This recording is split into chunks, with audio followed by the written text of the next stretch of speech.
আলহামদুলিল্লাহ আল্লাহ রাব্বুল ইজ্জতের দরবারে অসংখ্য শুকরিয়া ও সুজুদ যে রব্বে কায়নাত আমাদেরকে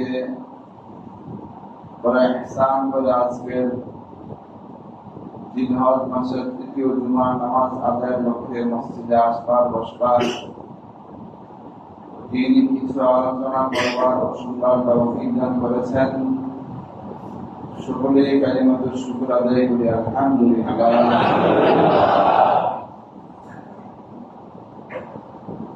আমার তিলাওয়াতকৃত আয়াতে আল্লাহ সুবহানাহু ওয়া তাআলা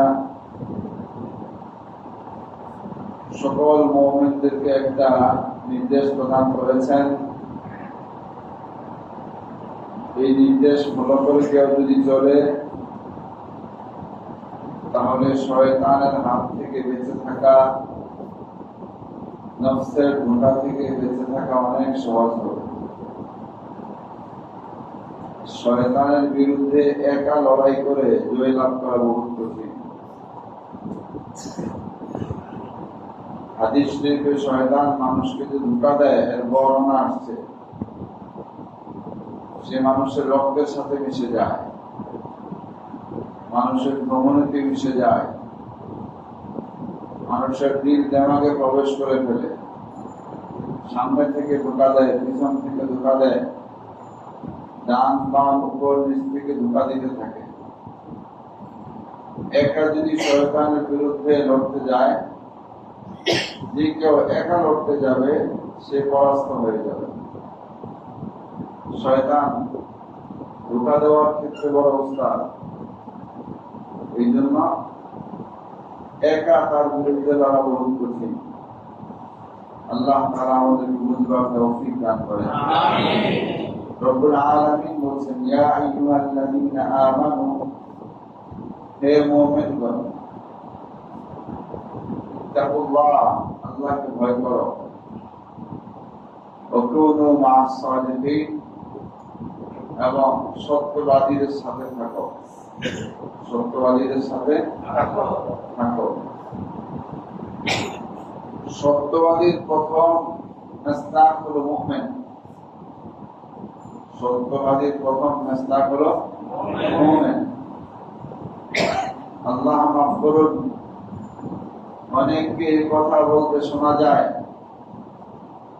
মুসলমান থেকে ইউরোপের, আমেরিকা, অমুক তমুক এরা অনেক ভালো, এই কথা অনেককে বলতে শোনা যায়।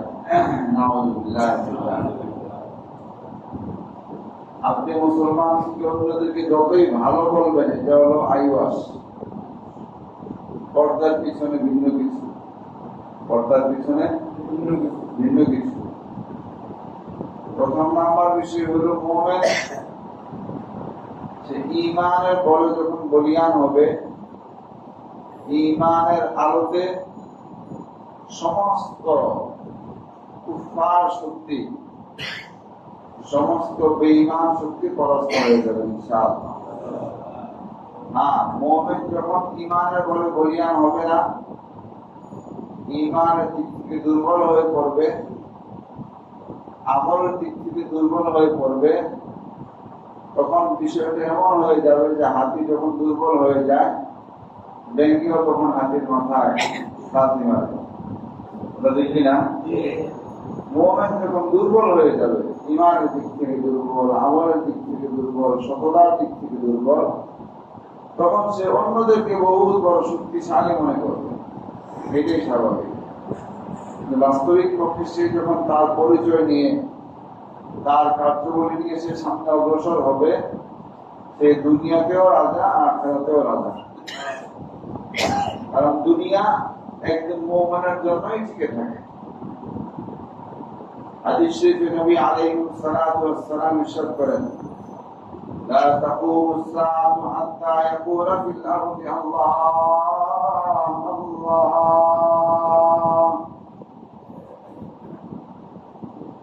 কিয়ামত ততক্ষণ পর্যন্ত সংঘটিত হবে না যতক্ষণ এই জমিনে কোন একজন মানুষ আল্লাহ আল্লাহ বলনেওয়ালা থাকবে।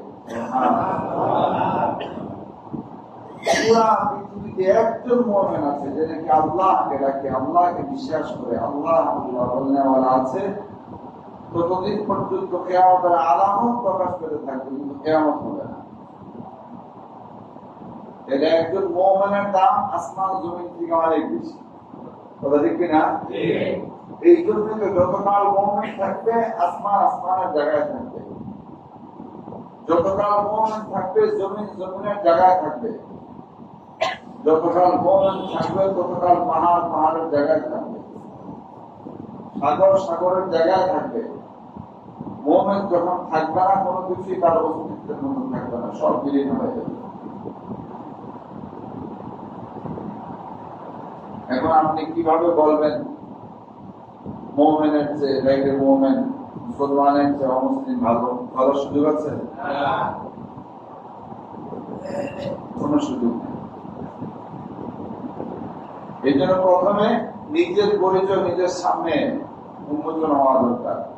আমি কে, কি আমার পরিচয়, আমার করণীয় কি, আমার বর্জনীয় কি। যখন মানুষ তার পরিচয় ভুলে যাবে, কোরআনে কারীমের ভাষায় আল্লাহ তাআলা বলেন উলাইকা কাল আনআম, তখন সে আর মানুষ থাকে না, সে চতুষ্পদ জন্তুতে পরিণত হয়ে যায়। শুধু কি চতুষ্পদ জন্তু, বাল হুম আওয়াল, বরং এই চতুষ্পদ জন্তু থেকেও আরো নিচে চলে যায়। মানুষ থেকে আশরাফ মাখলুকাত বানানো হয়েছে, কিন্তু চরিত্রের অবনতির কারণে, আমলের অবনতির কারণে সে মানুষ আর গুণের মানুষ থাকে না, চতুষ্পদ জন্তু এবং তার থেকে আরো নিকৃষ্ট হয়ে যায়। অথচ আল্লাহ তাকে নিকৃষ্ট বানান নাই, আল্লাহ তাকে ইজ্জতওয়ালা বানিয়েছে। নিজেদের ইজ্জতকে নিজেরা হেফাজত করতে হবে, নিজেদের পরিচয়কে টিকিয়ে রাখতে হবে। চৌধুরী সাহেবের নামের পিছনে চৌধুরী না রাখলে রাগ করে কিনা? ভুইয়া সাহেবের পিছনে ভুইয়া না রাখলে রাগ করে, খান সাহেবের পিছনে খান না রাখলে রাগ করে। কেন?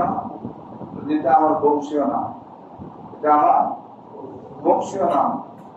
তুমি খান, ভুইয়া, খন্দকার, অন্ধকার এগুলো না লাগাইলে রাগ করো, কিন্তু এর বাইরে তোমার বড় একটা পরিচয় আছে, সেটা তুমি কতটুকু সংরক্ষণ করেছো? সবকিছুর বাইরে আমার বড় পরিচয় হলো আমি মুমিন, আমি আল্লাহকে বিশ্বাস করি, কথা ঠিক কিনা? আল্লাহকে বিশ্বাস করার যে পরিচয়, এই পরিচয় আমাকে আপনাকে বহন করতেই হবে। এর বাইরে গেলে তখন আমি আর গুণের মানুষ থাকবো না। তখন রব্বুল আলামিন উলাইকা কাল আনআম, চতুষ্পদ জন্তুর মতো বরং তার চেয়ে নিকৃষ্ট হয়ে যেতে হবে। আল্লাহ আমাদের হেফাজত করেন। আমিন। যে কথা বলছিলাম, রব্বুল আলামিন প্রথম নির্দেশ যেটা দিয়েছেন সেটা হলো ইত্তাকুল্লাহ, আল্লাহকে ভয় করো। আর আল্লাহকে ভয় করা মুকাম্মাল হবে, পুরাপুরি হবে তখন যখন যারা আল্লাহকে ভয় করে এমন মানুষদের সাথে চলা হয়, সালেহিনদের সাথে চলা হয়। একজন মানুষ সারা জীবন সত্য কথা বলে, কাউকে ধোঁকা দেয় না, ওজনে কম দেয় না, মিথ্যা সাক্ষী দেয় না, এভাবে চলে, তার কোনো খুঁত নাই, কিন্তু সে আল্লাহকে বিশ্বাস করে না। কিন্তু সে আল্লাহকে বিশ্বাস করে না। এবার বলেন, তাকে কি সত্যবাদী বলা যাবে? না, সত্যবাদী বলা যাবে। আরেকজন মুমিন,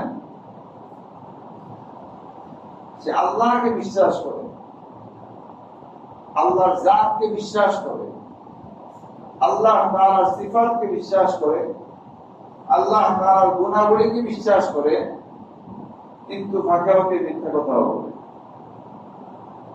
ফাঁকে ফাঁকে মিথ্যা সাক্ষীও দেয়, ফাঁকে ফাঁকে একটু ফিটিংবাজিও করে। তারপরেও তাকে কাযযাব বলা যাবে না, মিথ্যুক বলা যাবে না। কারণ মৌলিক ভাবে যে সত্যটা, সেই সত্যটার স্বীকৃতি স্বীকৃতি তার মধ্যে আছে। মৌলিক ভাবে যে সত্য, ওই সত্যের স্বীকৃতি তার মধ্যে আছে। একটা গুণ তার মধ্যে আছে, সে বড়টাকেই যখন বিশ্বাস করেছে, বড়টাকেই যখন স্বীকৃতি দিয়েছে, ছোটগুলো চাইলে অর্জন করতে পারবে খুব সহজে। কি বলেন?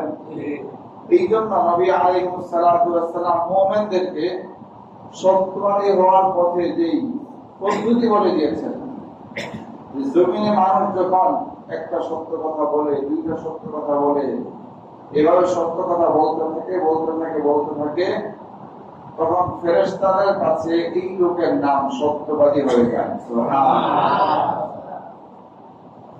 আর যখন সে আজকে একটা মিথ্যা বললো, কালকে একটা মিথ্যা বললো, এভাবে মিথ্যা বলতে ফেরেশতাদের কাছে তার নাম কাযযাব আর মিথ্যুক হয়ে যায়। নাউযুবিল্লাহ।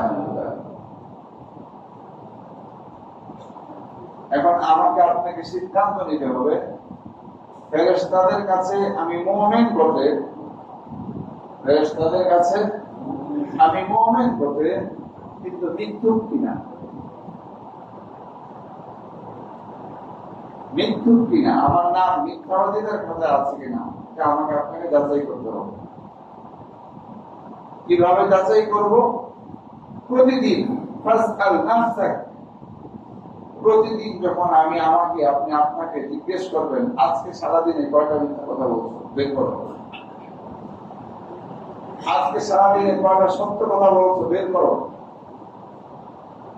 আজকে সারাদিনে কয়টা মানুষের উপকার করেছ, তালাশ করো। সারাদিনে কতজন ক্ষতি করবার চেষ্টা করেছ, এটা তালাশ করো, সার্চ করো। প্রতিদিন যখন রাতের বেলা একটা রাত আমার সামনে চলে আসবে, হ্যাঁ আজকে তো এই কয়েকটা মিথ্যা কথা বলেছি, আজকে এই কয়েকটা সত্য কথা বলেছি, আজকে এই কয়েকটা ভালো কাজ করেছি, আজকে এই কয়েকটা খারাপ কাজ করেছি। প্রতিদিন যখন আপনি আপনার ডাটা সংরক্ষণ করবেন, হেফাজত করবেন, এটাকে তালাশ করবেন, তখন নিজেকে পরিশুদ্ধ করা ক্রমেই সহজ হয়ে যাবে। আর যখন এটা তালাশ করা হবে না, তখন পাপের বোঝা বাড়তে নিজেদের কারো নাম হয়ে যাবে কাযযাব, মিথ্যাবাদী, কারো নাম হয়ে যাবে পাপিষ্ঠ, কারো নাম হয়ে যাবে জালেম, কারো নাম হয়ে যাবে কাযযাব। বিভিন্ন রকমের নামে সিফাতগুলো, গুণগুলো আপনার আমার মাঝে এসে সংযুক্ত হয়ে যাবে। আল্লাহ সুবহানাহু ওয়া তাআলা আমাদের সকলকে নিজেরা সত্যবাদী হওয়া এবং সত্যবাদীদের সাথে চলবার তৌফিক দান করুন। আমিন। সঙ্গের অনেক দাম, সঙ্গ দেওয়া, সঙ্গ গ্রহণ করা, এটার অনেক দাম আছে। মানুষের জীবনে এটার অনেক অবদান আছে।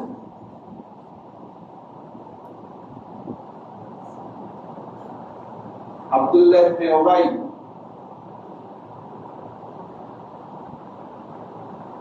নবী আলাইহিস সালাতু ওয়াস সালামের সময়কার এক লোক। আরেক লোকের নাম হলো উকবা ইবনে আবি মুআইদ। উকবা ইবনে আবি মুআইদ সমাজের একজন ধনাঢ্য ব্যক্তি। ব্যক্তিগতভাবে তার একটা যত সিফাত আছে, যত গুণ আছে, একটা গুণ এই ছিল, সে কোনো ব্যবসার কাজে গেলে ওখান থেকে আসার পরে এলাকার সম্ভ্রান্ত ব্যক্তি যারা আছে তাদেরকে দাওয়াত করে তার বাড়িতে খাবার খাওয়াইত। বুঝে আসছে? ব্যবসায়িক সফর শেষ করে এসে এলাকার সম্ভ্রান্ত ব্যক্তি যারা, তাদেরকে দাওয়াত করে নিজের বাড়িতে খাবার খাওয়াইত। এটা কি ভালো গুণ না মন্দ গুণ? ভালো। এই গুণ কি আছে আমাদের? অনেকের মধ্যে নাই। তাকে দাওয়াত দেওয়া যাবে, যাকে দাওয়াত দিলে দুনিয়াবি কোনো ফায়দা হবে, এরকম চিন্তা আমাদের থাকে। আল্লাহ আমাদের মাফ করেন। অনেকের এই যে একটা ভালো গুণ তার মধ্যে, যে সে ব্যবসায়িক সফর শেষ করে এসে এলাকার সম্ভ্রান্ত ব্যক্তিদেরকে দাওয়াত দিয়ে খাবার খাওয়াতো। একদিন কুরাইশের সবচেয়ে বড় সর্দার মুহাম্মদ রাসূলুল্লাহ সাল্লাল্লাহু আলাইহি ওয়াসাল্লাম ওনাকে গিয়ে দাওয়াত করলেন। তো নবী আলাইহিস সালাতু ওয়াস সালাম উকবা ইবনে আবি মুআইতের কাছে এর আগেও একাধিকবার কালিমার দাওয়াত নিয়ে গিয়েছিলেন, কিন্তু নবী আলাইহিস সালাতু ওয়াস সালাম কালিমার এই দাওয়াতকে সে গ্রহণ করে নেন, আবার নবীর সাথে দুর্ব্যবহার করে নেন। কেউ তো প্রত্যাখ্যান করে আবার দুর্ব্যবহার করে, সে প্রত্যাখ্যান করে নাই, প্রত্যাখ্যান করেছে কিন্তু দুর্ব্যবহার করে নাই। যখন এখন সে গিয়ে নবী আলাইহিস সালাতু ওয়াস সালামকে দাওয়াত করেছে, তো নবী আলাইহিস সালাতু ওয়াস সালাম দাওয়াত গ্রহণ করেছেন। নবী আলাইহিস সালাতু ওয়াস সালাম যখন দাওয়াত গ্রহণ করেছেন, নির্দিষ্ট সময়ে ওনার বাড়িতে গেলেন। যাওয়ার পরে অন্যদের মতো ওনার সামনেও খাবার পরিবেশন করা হলো। এবার নবী আলাইহিস সালাতু ওয়াস সালাম বললেন, আমি ততক্ষণ পর্যন্ত তোমার খাবার গ্রহণ করতে পারি না যতক্ষণ পর্যন্ত তুমি লা ইলাহা ইল্লাল্লাহ মুহাম্মাদুর রাসূলুল্লাহ সাক্ষ্য প্রদান না করবে। সুবহানাল্লাহ। এখন বেচারা তো ভদ্র মানুষ, চিন্তা করলো এত বড় একজন মানুষ, সম্মানিত মানুষ, সাদিক ওয়াল মাসদুক ওয়াল আমিন, এত গুণের অধিকারী মানুষ আমার বাড়িতে আসলো, সবার সামনে বসলো, কিন্তু না খেয়ে চলে যাবে, এইটা তো আমার জন্য অনেক বড় লজ্জার বিষয়। তখন নবী আলাইহিস সালাতু ওয়াস সালামের কথায় সত্যে সে রাজি হয়ে শাহাদাতাইন অর্থাৎ লা ইলাহা ইল্লাল্লাহ মুহাম্মাদুর রাসূলুল্লাহ সে পাঠ করে দিল। নবী আলাইহিস সালাতু ওয়াস সালাম যখন দাওয়াত খাইলেন, এখানে একটা মাসআলার কথা বলি, শুনেন। দাওয়াত কেউ যদি দেয় তাহলে এই দাওয়াত গ্রহণ করা, মুসলমান কেউ যদি দাওয়াত দেয় তাহলে দাওয়াত গ্রহণ করা এটা তার হক, খাওয়াটা লাজেম না। খেয়াল রাখবেন, দাওয়াত দিয়েছেন, দাওয়াতটা গ্রহণ করা এটা তার হক, কিন্তু খেতে হবে এটা লাজেম না, এটা জরুরি না। বরং প্রয়োজনে আপনি গিয়ে সাক্ষাৎ করে চলে আসেন, এবং আপনার দাওয়াত যে গ্রহণ করেছেন সেটা রক্ষা হইল, দাওয়াত যে গ্রহণ করেছেন সেটা রক্ষা হইল। হ্যাঁ, কোন অসুবিধা না থাকলে আপনি ওখানে খাবারও খাবেন। তাহলে নবী আলাইহিস সালাতু ওয়াস সালাম দাওয়াত রক্ষা করার জন্য সেখানে গিয়ে উপস্থিত হয়েছেন। খাওয়াটা যেহেতু লাজম ছিল না, এই জন্য তিনি শর্ত জুড়িয়ে দিলেন, যদি তুমি লা ইলাহা ইল্লাল্লাহ মুহাম্মাদুর রাসূলুল্লাহ সাক্ষী প্রদান করো, তাহলেই আমি তোমার খাবার গ্রহণ করবো, নচেত নয়। সে লজ্জায় হোক, চক্ষু লজ্জায় হোক, যেভাবেই হোক, নবী আলাইহিস সালাতু ওয়াস সালামের সামনে কালিমা পড়ে নিল। নবী আলাইহিস সালাতু ওয়াস সালাম সেখান থেকে ফিরে আসলেন। তার বন্ধু আব্দুল্লাহ ইবনে উবাই যখন জানতে পারলো যাহা বন্ধু তো কালিমা পড়ে নিয়েছে, তখন সে বললো, যাহা আমি তো তোমার বাড়ির খাবার খাবো না। কেন? শুনলাম তুমি মুহাম্মাদের হাতে কালিমা পড়ে মুসলমান হয়ে গিয়েছো। আমি যে কথাটা বুঝাতে চেয়েছি, বন্ধুর প্রভাব নিজের জীবনে কত বড় প্রভাব থাকে। হ্যাঁ, আমি তো করে নিয়েছি। তুমি কি জানো সে কত বড় সম্মানিত মানুষ, এত বড় ব্যক্তিত্ব আমার কাছে আসতো, আমার বাড়িতে আসতো, দাওয়াতে উপস্থিত হইল, সে যদি না খেয়ে যায় তাহলে সবার সামনে তো আমার নাক কান কাটা যাবে। বিদায় আমি কালিমা পড়ে তাকে খাবার খাওয়ানোর ব্যবস্থা করেছি। বললো, আসলেই যদি তুমি কালিমা দিক থেকে করে না থাকো, যাও গিয়ে মুহাম্মাদের চেহারায় থুতু নিক্ষেপ করো, তুমি বুঝবো যে তুমি কালিমা তাকে খুশি করার জন্য বা বাস্তবিক পক্ষে তুমি আন্তরিকভাবে কালিমাটা পড়নি, সে বন্ধুর ফাঁদে পড়ে নবী আলাইহিস সালাতু ওয়াস সালাম কাবার সামনে নামাজ পড়তেছিলেন। নামাজ শেষ করে সালাম ফিরিয়ে যখন দেখলেন যে সে উপস্থিত আছে, ভাবলেন যে হয়তো কোনো আমলের জন্য আসছে কিনা। ফিরতেই সে নবী আলাইহিস সালাতু ওয়াস সালামের দিকে থুতু নিক্ষেপ করে দিল। নাউযুবিল্লাহ। আর বলল, আমি তোমার কালিমা তোমাকে ফেরত দিয়ে গেলাম, তোমার দ্বীন তোমাকে ফেরত দিয়ে গেলাম। এই কথা বলে সে আবার চলে গেল। তাদের কথা কোরআনে কারীমে আল্লাহ তাআলা সুস্পষ্ট ভাবে বর্ণনা করেছেন যে কিয়ামতের দিন যখন তারা তাদের শাস্তি দেখতে পাবে, তখন তারা এই কথা বলতে থাকবে, ইয়া লাইতানি লাম আত্তাখিয ফুলানান খালিলা লাকাদ আদাল্লানি আনিল যিকরি বা'দা ইয জাআনি। হায় আফসোস, যদি আমি অমুক ব্যক্তিকে বন্ধু না বানাইতাম, কারণ সত্য তো আমাকে এসে ধরা দিয়েছিল, সত্য আমাকে এসে ধরা দিয়েছিল, আমিও সেই সত্যটাকে গ্রহণ করেছিলাম, কিন্তু এই বন্ধুর ফাঁদে পড়ে আমি আবার সত্যটাকে ত্যাগ করে দিলাম। ইয়া লাইতানি লাম আত্তাখিয ফুলানান খালিলা, হায় আফসোস, যদি আমি অমুককে বন্ধু না বানাইতাম, লাকাদ আদাল্লানি আনিল যিকরি বা'দা ইয জাআনি। কোরআন, দ্বীন এবং কালিমা আমার কাছে আসার পরেও আমি সেটাকে ত্যাগ করে দিয়েছি, আমি সেটাকে ছেড়ে দিয়েছি। হায় আফসোস। এই ঘটনা মুহাদ্দিসিনে কেরাম এবং মুফাসসিরিনে কেরাম উল্লেখ করে বলেন, এই ঘটনাটা যদিও একটা জায়গায় ঘটেছে, এর হুকুম কিয়ামত পর্যন্ত সকলের জন্য।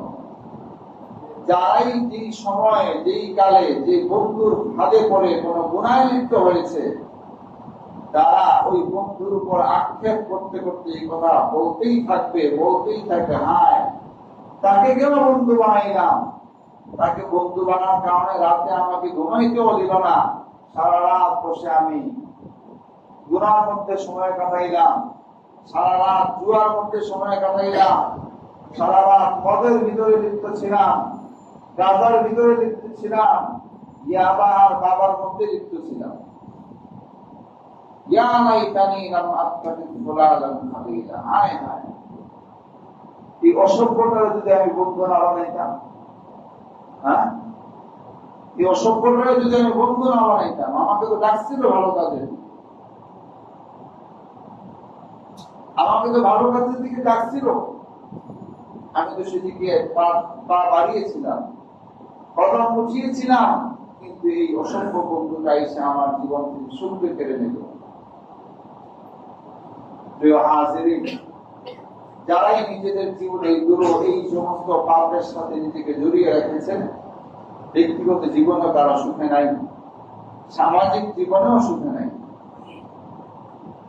সুখের ফয়সালা নেক আমলের সাথে, সুখের সিদ্ধান্ত ঈমান এবং আমল সালেহের সাথে। আর কিভাবে বললে আমাদের মধ্যে বুঝ আসবে, আমার বুঝে আসে না।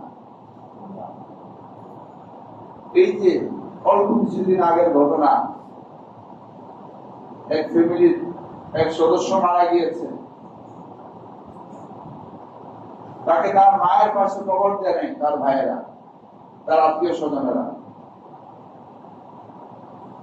কেন?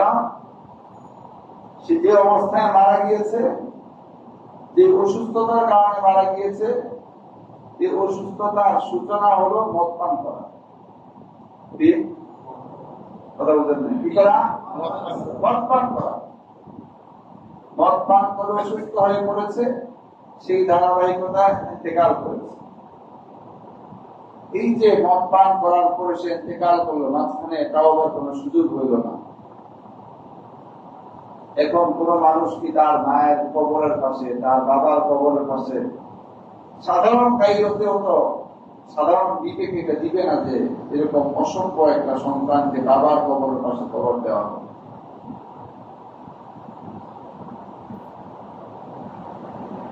আর কিভাবে বললে আমরা বুঝবো বলেন? এর থেকে সুন্দর করে বোঝানোর ভাষা আমার কাছে নেই। আর কোন কথা বললে আমাদের বিবেক আমাদেরকে বলবে যে এই পাপের পথ থেকে আমি ফিরে আসি?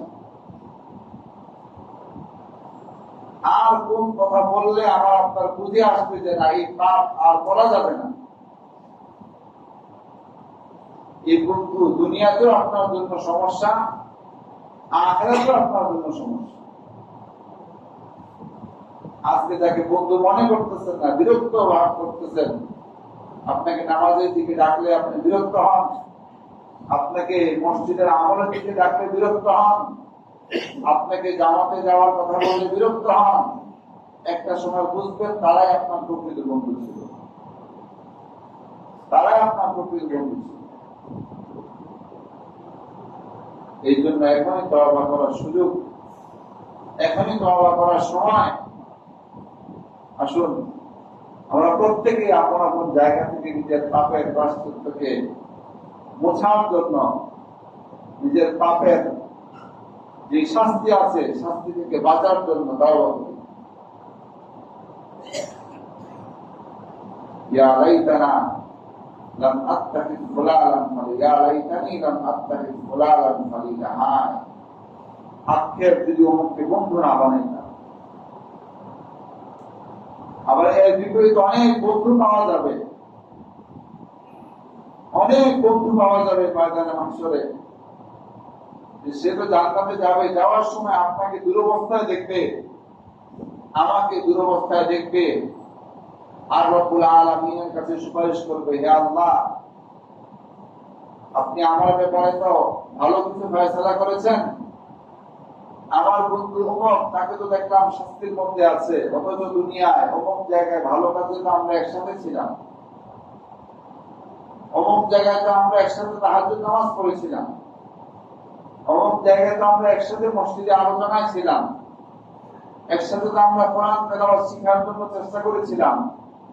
আজকে আমার ব্যাপারে ভালো কিছু ফয়সালা হলো, সে এরকম কঠিন অবস্থায় আছে, তার ব্যাপারে আমার পক্ষ থেকে আপনার কাছে সুপারিশ, তাকে এই শাস্তি থেকে মুক্তি দেওয়া হবে। রব্বুল আলামিন তাকে এই সাক্ষী দেওয়ার বদৌলতে, সে যে ভালো কাজ করেছে, এই সাক্ষী দেওয়ার বদৌলতে তাকে আবার জাহান্নাম থেকে উদ্ধার করে জান্নাতে পৌঁছে দিবে। এজন্য নেক আমল এবং বদ আমল সম্মিলিত করার মধ্যে লাভও আছে, ক্ষতিও আছে। বদ আমল যেটা, গুনার কাজ যেটা, সেটা যদি আপনি সম্মিলিত করেন তাহলে একজন আরেকজনের জন্য সাক্ষী হয়ে গেল, একজন আরেকজনের জন্য কি হয়ে গেল? সাক্ষী হয়ে গেল।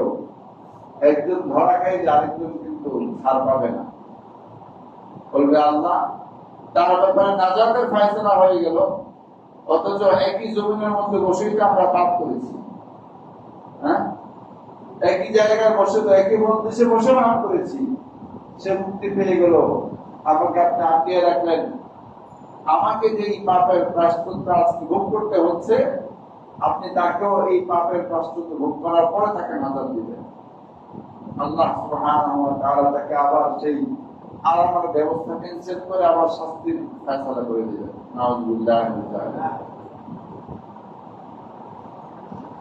এজন্য সকলের প্রতি উদারত আহ্বান থাকবে যে প্রত্যেকে নিজেকে একটু শান্তি দেওয়ার চেষ্টা করেন, নিজের নফসের উপরে একটু শান্তি দেন, নিজের উপর রহম করেন, নিজের স্ত্রী সন্তানের উপর একটু রহম করেন।